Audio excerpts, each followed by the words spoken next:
Welcome to Gracepilled, a podcast about the spiritual process and the mysterious forces shaping your life.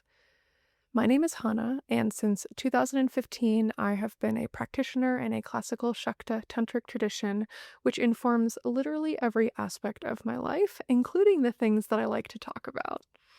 I work with people to recognize the deeply spiritual patterns that are shaping their life so that they can start moving with those patterns instead of against them. This show is that whole conversation out loud again and again and again. You can work with me through my website, hannawilliams.com, or join my Patreon for deeper teachings and ongoing Q&A sessions, also a community Discord server. I also have a 100% free human design resource on my website if you want to start your human design experiment. But for now, let's get into the episode.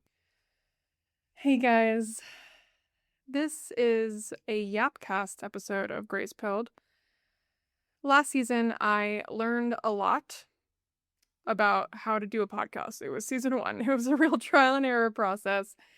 And I spent the majority of the time just interviewing other people. Almost every episode, except for maybe a couple with Monica and Rami, were spiritual biography. And that was really fun, and I actually really enjoy doing that. And this season, there will be a couple of spiritual biographies, but it's going to be a lot of other more conversational stuff. And one-on-one episodes. Just me and you, baby. And today, the way that I want to get started is by actually sharing with you how human design came into my awareness. And the working title of this episode is why I went all in on human design. Like, what happened? It kind of came out of nowhere. Maybe it was unsurprising to a lot of people. I'm sure people already in the human design realm were not surprised to learn that I'm a projector. And actually, I'll say more about this later, but somebody actually sent me my chart. It was a client that I was working with a few years ago, and I just was not interested. Didn't even catch my attention at all. And so this is truly a lesson in, like, when something catches your attention, usually it's perfectly on time. And sometimes something needs to come knocking a few times before you really, really get interested. And so I'm basically going to tell my story today about what happened with human design and how I got here and how I'm feeling about it now.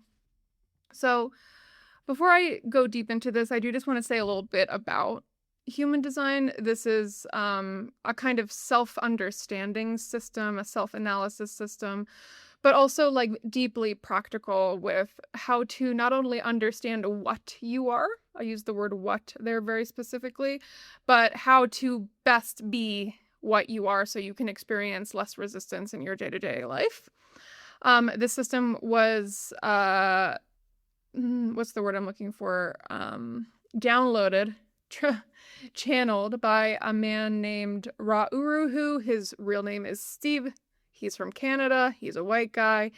And he was living in Ibiza in the 80s. And who knows if he was on drugs or not. I actually don't care, personally, if he was sober or not when this happened. But regardless, he was violently penetrated, for lack of a better term, by an entity over the course of 8 or 9 days, where all of the basic information of the human design system got inserted into his brain, basically. And this is just the story. We'll never actually know what's true. There's a lot of people who question how the system started.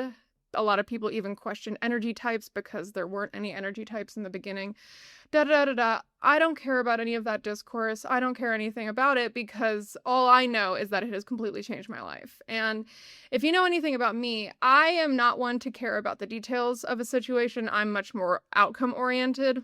And so if the outcome of a lightly dubious system leads to me experiencing more peace and success in my day-to-day life than I ever thought was possible, like, I'm not really gonna like get into an arm wrestling match with that.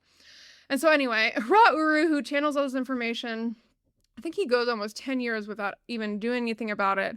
And then he finally publishes it to a bunch of people in Germany. And he starts giving people readings, and he gets accolades and acolytes. And basically, he died in 2011. Spent his whole life giving lectures on the system, going into a lot of depth.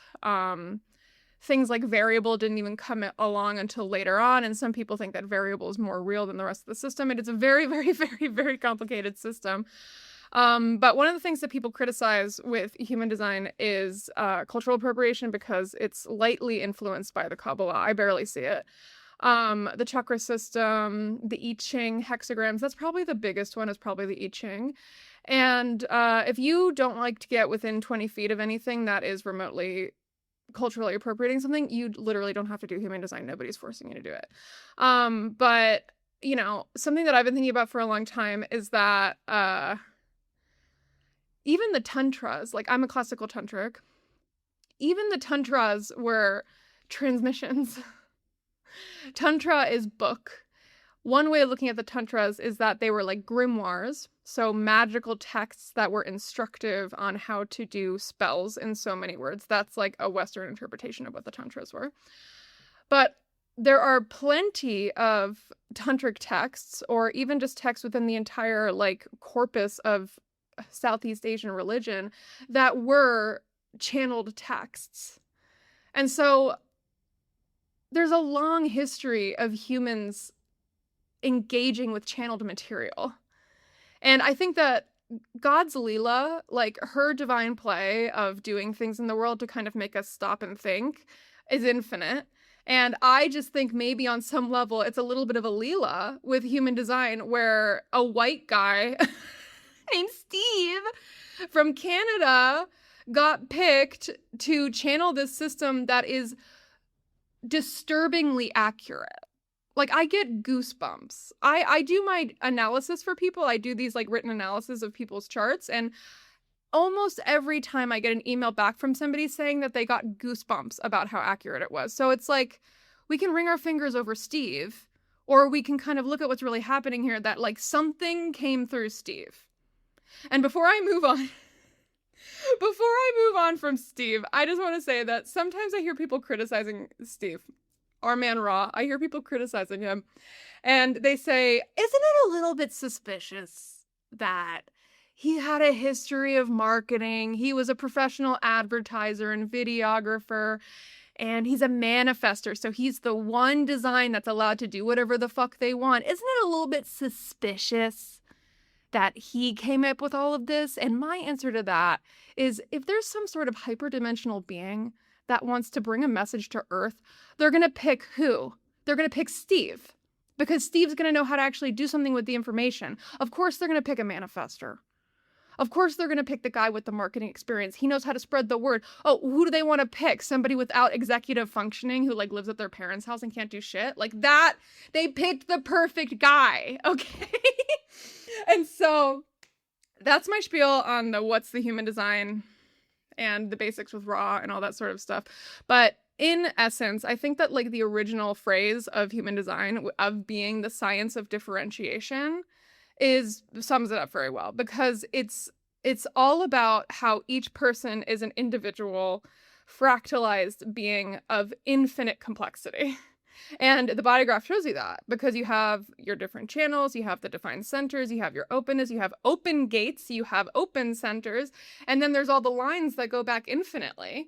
And so I find anything that highlights differentiation, period, to be something that's a helpful transmission on Earth, because one of the things that causes so much conflict globally and in our interpersonal lives, and I know this for a fact because I'm trained as a relationship coach and deal with people with the relational issues all the time, is that people live in perpetual resistance to how different we all are.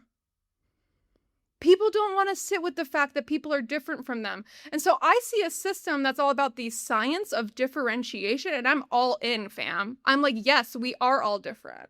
I have never felt more compassionate for other humans than I have since I've been engaging with human design. And I've been in a yoga tradition for 11 years. Like, This is very important work. Some of the most important work people can do on Earth, regardless of if they're doing it through human design or not, is get comfortable with the fact that other people are different from them. This is the kind of shit that starts wars. Whether it's a war between two different countries or a war between a man and a woman in a fucked up marriage. People cannot accept the fact that they're different from one another. And so I love human design because it forces you to realize how different people are from you and to accept that and to have respect for that. And to really like kind of hold space for the different ways that people engage with reality and are impacted by reality. What a wonderful thing to bring into the world. And so that, I actually wasn't expecting to say that, but that is a huge part of the reason why I've gone all in on it. But I want to tell my story about how the hell I got here. So back in early 2024, I was having like a pretty serious identity crisis. I was 2 years into my work as a spiritual guide and teaching about religion and spirituality online. And I was really burnt out. But I was also kind of having this feeling like I wanted to move away from the spiritual thing. I was like really resisting it. And looking back, I'm not exactly sure why, but I just was, like I said, I was having an identity crisis. And the identity crisis led me into a pretty bad situation because I was having a really hard time working. I was having a really hard time communicating. I was so confused that I couldn't even clarify my message. So it's like, you know, if you're listening to me right now, there's a 98% chance that you found me through social media. And so like a big part of how I make my life work is through social media. That's just the way that it is, fam. And in 2024, I was so confused about what it was that I was doing and also exhausted and burnt out that I was unable to do the work that I needed to do to make money. Like I was so broke in 2024 because I just could not make it work. And actually, I was so out of alignment with myself and my own integrity on some level that every time I would post something, every time that I would record something, it just would fall flat. It's like I got like a taste of like what really happens when you're like out of integrity and you post on the internet. Like I really feel like the algorithm is magic and there's an oracle inside of the internet. And when you are like actually in integrity with your message and like have aura with like the thing that you're really about, like that shit flies through the algorithm. And when you're out of integrity, you're wondering why you've got 5 likes on that post. I'm being broad strokes here, but you know, I went through that in 2024 where everything was going wrong. And I trained as a relationship coach during that year because I was trying to get away from the spiritual thing, like I said. And I do not regret that training at all. It has made me a better coach and consultant and mentor and friend and partner in every way. That was a really, really wonderful experience. But I thought to myself, well, maybe if I become a relationship coach, I can get away from the spiritual thing and still make the same impact. Because in my experience, relational work actually has a very spiritual quality to it because it really forces you to look at yourself and your impact. It really forces you to alter your state of consciousness in a way that could be entirely secular. So I'm very much in support of deep relational work. But I didn't actually want to be a relationship coach. I was just like looking for a way to get away from something. And I still don't entirely know what was happening there. But I think that for whatever reason, God was just like, I'm going to make you feel confused and weird for like a year. And I'm kind of hitting the like peak of this identity crisis of being broke and confused and scared. And a client of mine, actually, who I'd worked with for a few years, sent me a podcast episode of the Projector and the Flail, or what was it? Or maybe it was Horror Pod. I can't remember exactly what it was, but I think it was on Lacey Free's podcast, Horror Pod. The episode is called The Temple of Timing, and the episode is literally her recording a conversation with Jessa Reed and Mark Pontius, like the day after her mom died. Literally one of the most impactful things I've ever listened to in my entire life. And there was just something about these people that I was like, I need to listen to these people. Like they like really, really did something for me. There was something so free. Lacy free. There was something so free about them, or they just felt so comfortable with themselves. Like there was just something about these guys that I was like, huh, I had never heard them before. And then I kept listening to Jessa and Mark's podcast, The Projector and the Flail. And when I actually remember I really was interested in Jessa because she said something that I literally felt so seen by Jessa's experience. There was this one time when she said that she has like object impermanence with people, and I was like, oh my god, I'm not alone. Thank you for saying this. Like, if you are not in my house or like in my town, or if I don't like have like, if you're not like in my rhythm, you don't exist to me. And I used to think I was like a bad person for that. But like I can't keep up with people. I can't, if you're not in my house and if you're not on my schedule, like you literally don't exist. I'm like a baby with object impermanence. And I remember she said that and I was like, oh, I get this lady. Like there's something about her. I feel very seen. And so I kept listening to her podcast, and it's called The Projector and the Flail. And so I knew that they were like about human design. And like I said, I had a client a few years ago who sent me my chart. And I remember she said, you're a very special type. You're called a projector. And it was one of the Richard Beaumont reports that are like 25 pages long. And I remember I looked at it and I was like Dolores in Westworld. And I was like, don't look like nothing to me. Like I literally was like, what the fuck is this? Could not have cared less. This was in like 2022. And I just did not have the eyes to see at the time. But I also think that it's really interesting too, because at the time I was super pretenderatory. Like I was super working extremely hard, long hours, putting in so much work. I mean, my entire Patreon is the result of me trying to be a generator manifester at the exact same time. And so I don't regret that, but it did burn me out a lot. And it's actually, that entire era is why I got so burnt out in 2024.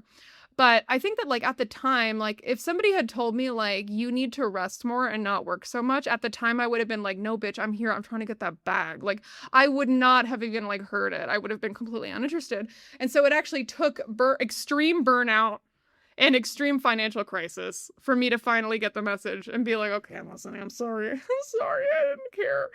And so I was listening to Jessa, and she's in some episode with Mark. I literally don't remember what it was. And she said something like offhand. And she was like, I will help any projector start their own podcast. And I heard that because at the time, this was in maybe November 2024. No, it was earlier than that. This was maybe August 2024. And I hear that. And I was like, I want to start a podcast, because I had been wanting to start a podcast for years. People had been asking me to start a podcast, the one that you're listening to right now, for literally years. And I had no clue how to do it. I was like really overwhelmed by it. And I thought to myself, well, she said, okay, I'll help any projector start a podcast. And then I thought to myself, well, why just projectors? What about the other ones? And then that really led me on a journey, because I looked up what I am, and lo and behold, I'm a projector. And then I started to learn, and I was like, oh, like, okay, yeah, I kind of get why she would say that. Like, projectors do well with putting themselves out there so that they can get the invitation, and also I will help any projector start a podcast. Maybe that assumes that projectors have less energy to be able to do tedious work like that. Okay, starting to make sense. But when I found out I was a projector, it could not have come at a better time, because like I said, I was tired, broke, sick, really fucked up, and I just like was looking for an answer. I was experiencing I was the not self theme of the projector. I was bitter. I was resentful. I was angry even. I was tired. I was exhausted, and it explained so much about me. And even with like certain aspects of the projector aura, there are so many different things within this system that can explain how people can be absorptive. So like, for instance, like by and large, the so-called rule of the projector aura is that it is penetrating and absorbing. So like if you ever look at pictures of the different aura types, the projector aura is pointy and it's typically pointing at a generator. And it is penetrating and absorbing. So the projector aura, we're kind of like sponges. Like a sponge is going to absorb. It can't not absorb. Projectors are going through the world like kitchen sponges, just picking up on everything around them. And that, unfortunately, can cause us a lot of distress.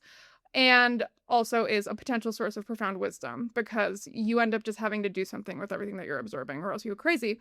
And so, but there are other things in the chart that could suggest that somebody also is absorptive. So like if you are a generator or manifestor or whatever, and you relate with absorbing, you could have touch cognition, you could have the 59-6 channel. Like there's like so many things that you could be incredibly open in your design. And so none of these things are necessarily about like anyone being better or worse or being more good of a guide than others. It's all about what your strategy and authority actually call you into doing. So first of all, just think about that.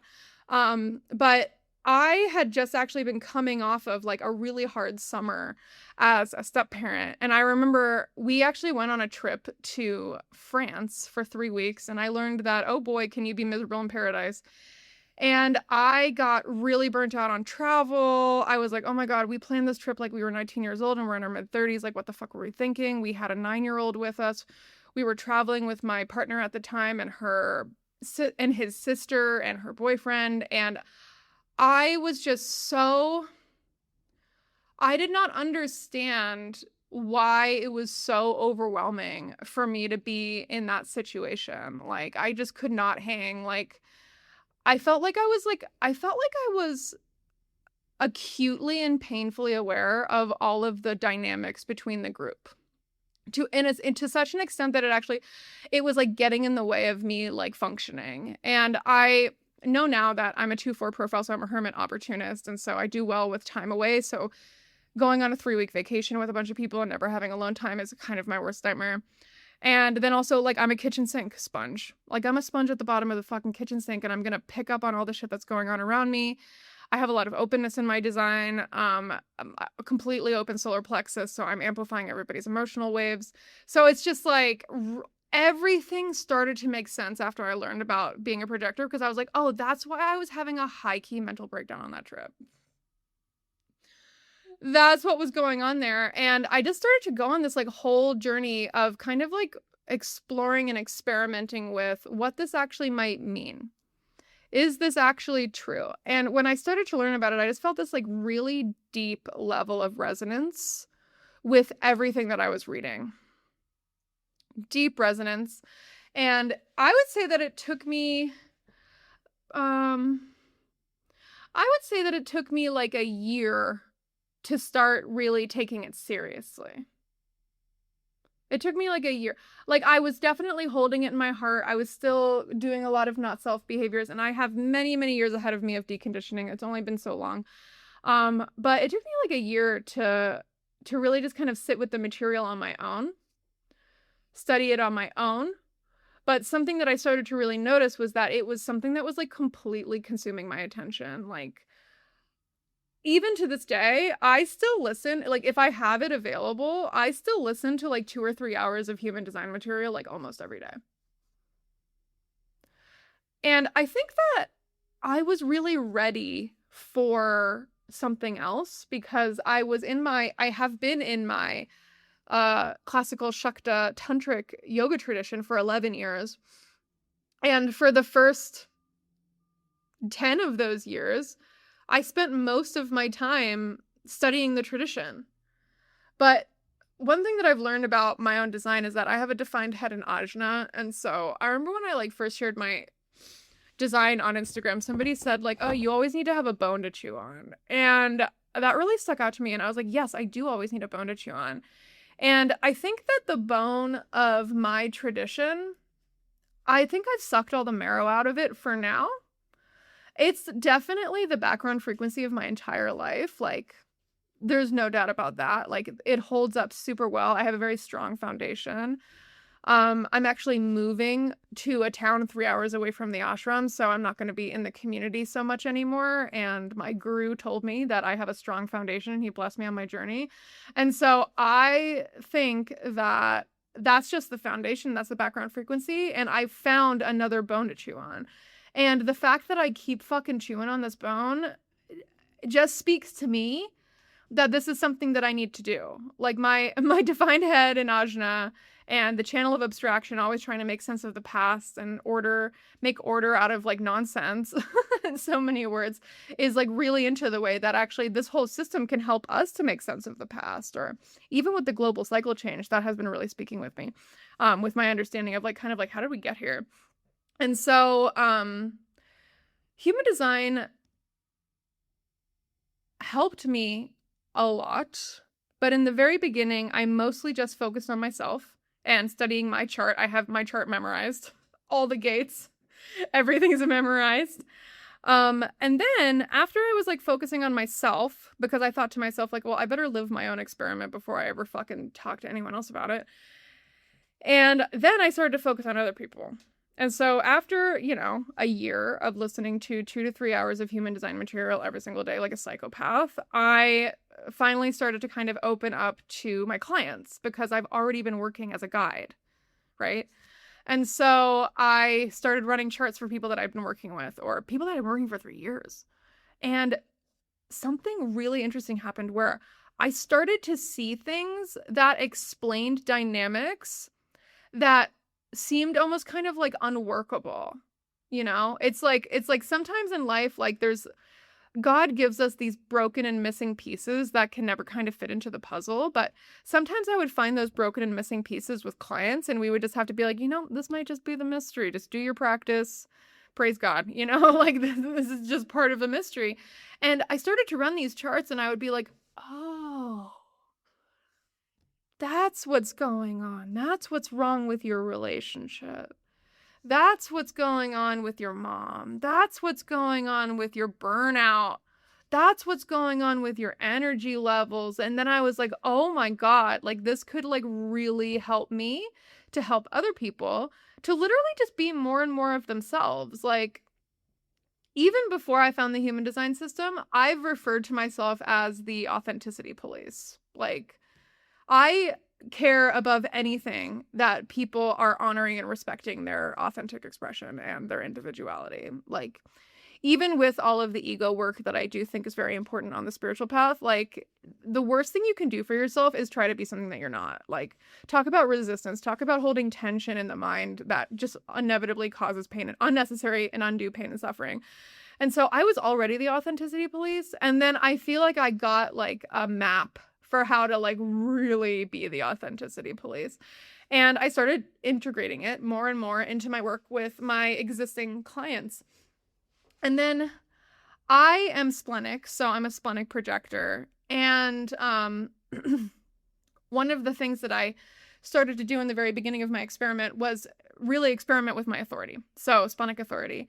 And I still do this to this day. I love going on what I call splenic walks or splenic drives, where I just get in the car or leave the house and I literally just see where my body tells me to go. I try to get really out of my head and into my body.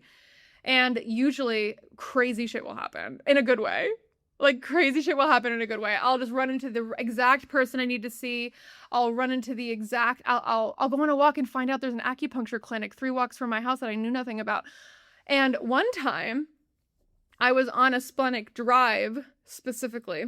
This is crazy. I was on a splenic drive and I ended up at this hiking spot that's like outside of Boulder. That's like kind of like a weird spot. Like, I don't know. It was kind of like a weird spot. And I'm there with my dog and we're walking through the woods. We are walking through the woods. Emphasis on the fact that I am literally walking through the woods.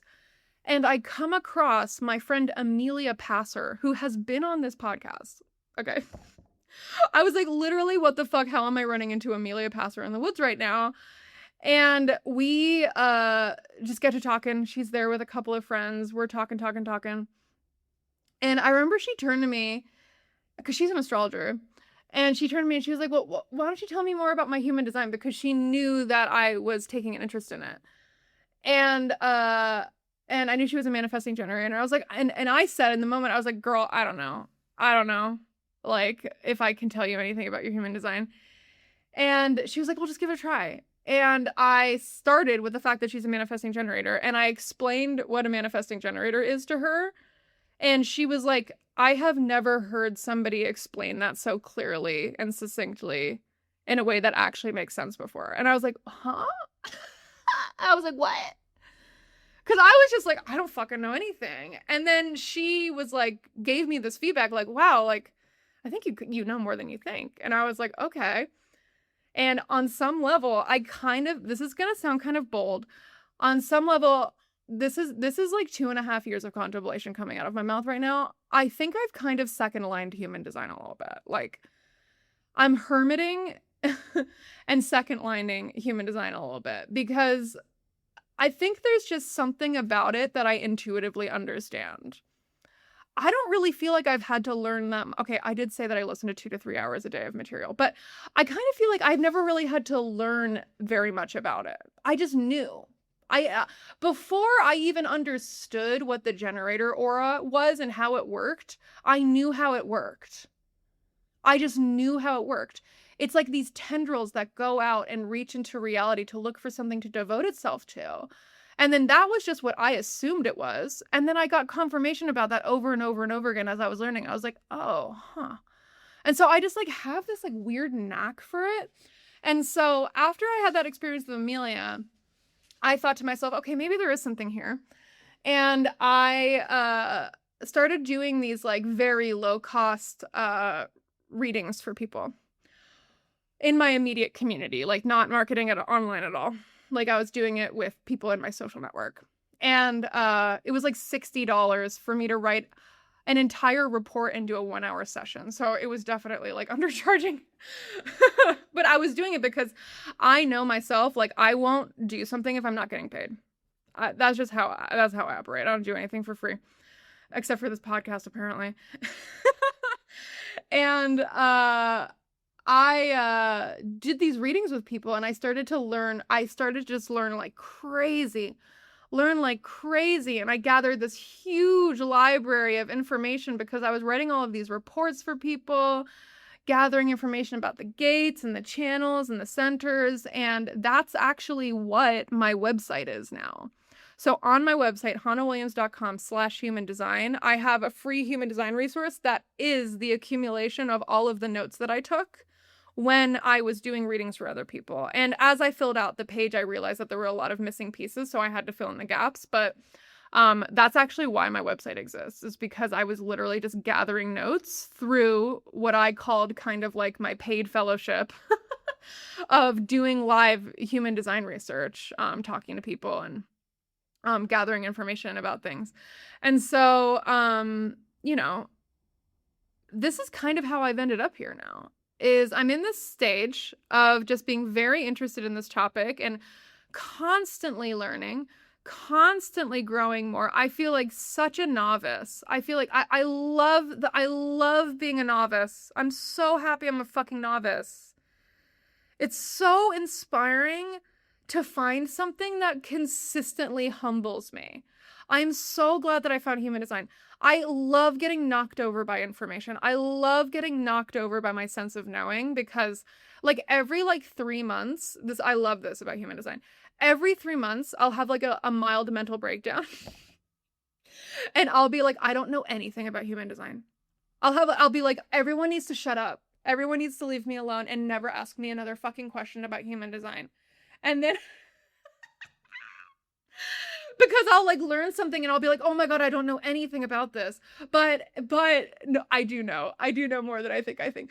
But it's like, I love that experience of like engaging with something with so much depth and then constantly being humbled by more and more depth. Oh, it's so juicy. My defined head in ajna wants to chew on that bone for the next 10 years. And so I'm really grateful for the system. It's completely changed my life. I have never felt more ease. I've never been more financially comfortable. I've never felt more peaceful. I think it's helped my spiritual life actually a lot. It's helped me to feel more. The more and more I accept myself and what I am, like the less mental energy I put towards trying to be something that I'm not, right? Like that is inherently spiritual to me. Like people they hemorrhage so much prana. They hemorrhage so much vital life force trying to be something that they're not. And to me, like, just so much has opened in me just radically accepting what it is that I am. Radically accepting the boundaries of what I am, the limits of what I am. Like, it's so freeing. And so I am so grateful for the system. And the last thing that I want to say is that, you know, I come from this very traditional yogic background that's very much focused on God as everything. And I really feel that, you know, me studying human design, this is how I actually feel, is just me continuing to study God. Human design is not separate from God. Human design is a transmission of God, like any system. Everything is a transmission of God. Everything is an aspect of her. And so I find this to be such a fascinating morsel of her expression.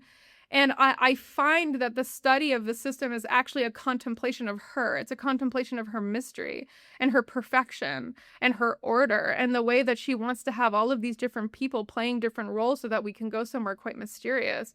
And so to me, when I'm studying human design, I'm studying God. Like, that is actually what I think. And that's like what motivates me to do it. And I'm a person of service. And so I'm here to understand humans. That's a huge part of my role in this life, is to understand human behavior and how we interact with one another. I mean, that's why I teach conflict school, you know, which starts on July 28th, by the way. But, and then other than that, I just want to say that, like, you know, I find human design is a potential expression of compassion from God. It has this potential quality of God's compassion because, to me, I met it at a compassionate moment. Like I said earlier, in 2024, I was experiencing extreme burnout. And then I literally fell to my knees and found this compassionate solution. And I think for a lot of people, it can be this very compassionate thing in life that helps you to stop spinning your wheels. And the last thing that I'll say is that if you come across anything in human design that if you come across anything about your design, let's speak for ourselves here. If you come across anything in your design that consistently makes you feel shut down and small and limited in a bad way, this may not be the system for you. This may not be the system for you. But that could be an opportunity for you to notice the way that your individual psychology and all of the conditioning that you have leads you to look at things in a certain way. Because I often find that the thing that people are the most shut down by when they look at their design speaks to their own issues. It's your own issues. And so, like, if a projector learns that they need to wait for the invitation, but they have a long history of needing to wait for other people to do things, and they have some sort of traumatic story around that, there's some work for you to look at. It has nothing to do with the system. It's like people come into the system with a lot of baggage, which is fine. You get incarnated in this realm and you get like absolutely gobsmacked with fucking baggage.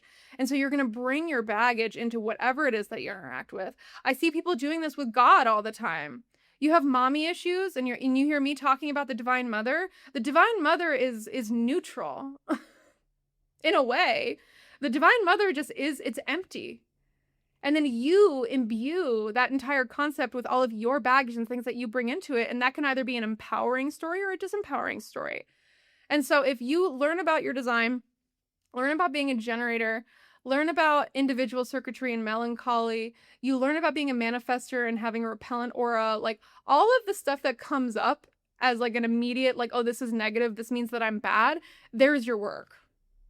Because in my experience, this isn't about bringing anyone down. This is about exalting everybody. This is about seeing, can you polish the mirror of your heart enough so that your frequency can be unperturbed? Like, that's the thing that we're going for, is actually getting all the gunk out of the way so that you can just do your thing, the thing that you're really here to do, right? And it can be really disturbing. Like, some people can, and I mean that in a good way, like some people can learn, like if you're a manifester with like just the 1222 or something, like you have a lot of openness, you're very sensitive and you're very moody.